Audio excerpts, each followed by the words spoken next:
삼성생명과 만기연급형 즉시연금 가입자 간의 2차 공판이 진행됐습니다. 삼성생명 측은 약관을 빌미로 일부 보험계약자들이 횡재하려는 것이라고 주장한 반면 금융소비자연맹 측은 보험계약자들은 정당한 요구를 하는 것이라고 맞받아쳤습니다. SDJ 코퍼레이션 신동주 회장이 이번 달로 예정된 롯데홀딩스 정기주주총회에서 안건으로 신동주의 이사 선임권을 제안한다고 밝혔습니다. 중국과 극심한 갈등을 빚고 있는 도널드 트럼프 미국 대통령이 지난달 동맹국에게도 화웨이 사용 금지를 요구하면서 통신망 고도화 사업을 추진하고 있는 NH농협은행이 직격탄을 맞게 됐습니다. SK텔레콤이 5G 파트너로서 대기업, 중소기업과 손잡고 산업혁신에 박차를 가하기로 했습니다. 안녕하십니까? 시사포커스 경제부 임솔 기자입니다. 6월 20일 경제 주요 뉴스를 전해드리겠습니다. 삼성생명과 만기연급형 즉시연금 가입자 간의 2차 공판이 진행됐습니다. 삼성생명 측은 약관을 빌미로 일부 보험계약자들이 횡재하려는 것이라고 주장한 반면 금융소비자연맹 측은 보험계약자들은 정당한 요구를 하는 것이라고 맞받아쳤습니다. 어제 오후 서울중앙지방법원 민사 25부는 금융소비자연맹이 삼성생명을 상대로 제기한 보험금 청구 소송의 두 번째 심리를 진행했습니다.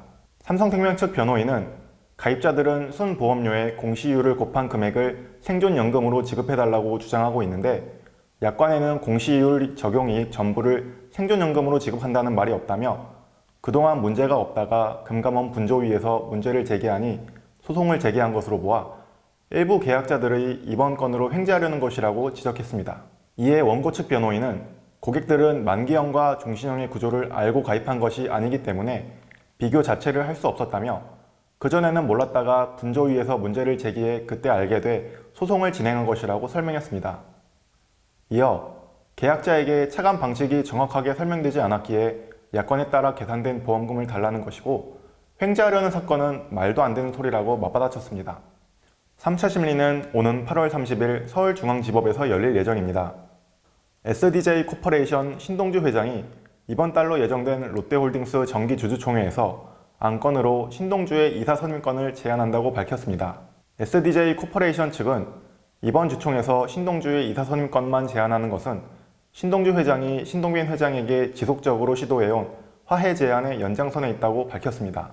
이어 이는 SDJ 코퍼레이션 신동주 회장이 롯데홀딩스 최대 주주인 광윤사 대표이자 주주로서 롯데그룹 전체를 위해 롯데그룹 신동빈 회장과 과거 응어례를 풀고 향후 한일 롯데그룹 경영권 안정화를 실현하자는 화해의 뜻을 담고 있는 것이라고 덧붙였습니다. 한편 신동주 회장은 6월 말 정기주주총회가 열릴 때까지 화해 제안에 대한 신동빈 회장의 답변을 계속 기다릴 예정이라고 전했습니다. 중국과 극심한 갈등을 빚고 있는 도널드 트럼프 미국 대통령이 지난달 동맹국에게도 화웨이 사용 금지를 요구하면서 통신망 고도화 사업을 추진하고 있는 NH농협은행이 직격탄을 맞게 됐습니다. NH농협은행은 업무 데이터 증가에 따른 영업점 통신환경 대응과 타행 대비 경쟁력 강화를 위해 연간 262억 원씩 5년간 총 1,310억 원을 투입해 영업점 전용회선 통신망 고도화 사업을 추진한다는 계획을 세웠습니다. 이를 위해 농협은행은 지난해 11월 은행 통신망을 화웨이 장비로 구축하는 계약을 KT와 체결하기로 했습니다. KT와 체결하기로 한 차세대 통신망 구축 계약에 들어가는 통신 장비는 화웨이 제품인데요. 전체 사업비 중 화웨이 장비 가격만 1,000억 원입니다. 그러나 본 계약 체결 직전 KT 아현지사 통신구에서 화재가 발생해 NH농협은행의 마포 신촌 충정로 일대 9개 영업점 내부 통신과 현금 입출 금기 수십여 대에서 장애가 발생하며 계약 체결이 미뤄져 왔고 현재까지 본 계약을 체결하지 않고 있는 상황입니다. KT가 화웨이 장비 사용 여부에 대한 입장을 공개적으로 밝히지 않은 상황에서 농협은행은 본 계약을 끝까지 미룰 수밖에 없는 것입니다.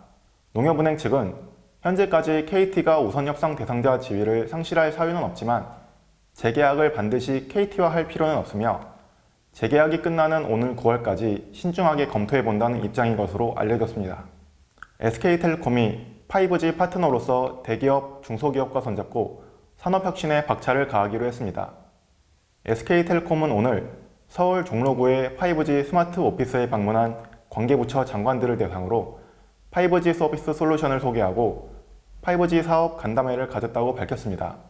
이번 간담회는 각 관계부처 장관들이 5G B2B 솔루션 및 서비스를 체험하고 5G 인프라 기반의 상생, 혁신 방안을 논의하기 위해 마련됐습니다.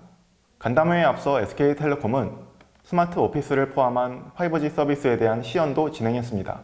SK텔레콤은 우편물이나 서류 등을 운반해주는 5G 딜리버리 로봇, AR 글래스를 통해 원거리에 있는 직원과 가상 공간에서 만나 업무를 할 수 있는 5GX 텔레프레젠스, 개인 노트북이 없어도 5G 스마트폰 하나로 어디서든 업무를 볼 수 있는 5G VDI 도킹 시스템 등 5G의 스마트 오피스 모델을 선보였습니다. 지금까지 시사포커스 경제부 임솔 기자였습니다. 감사합니다.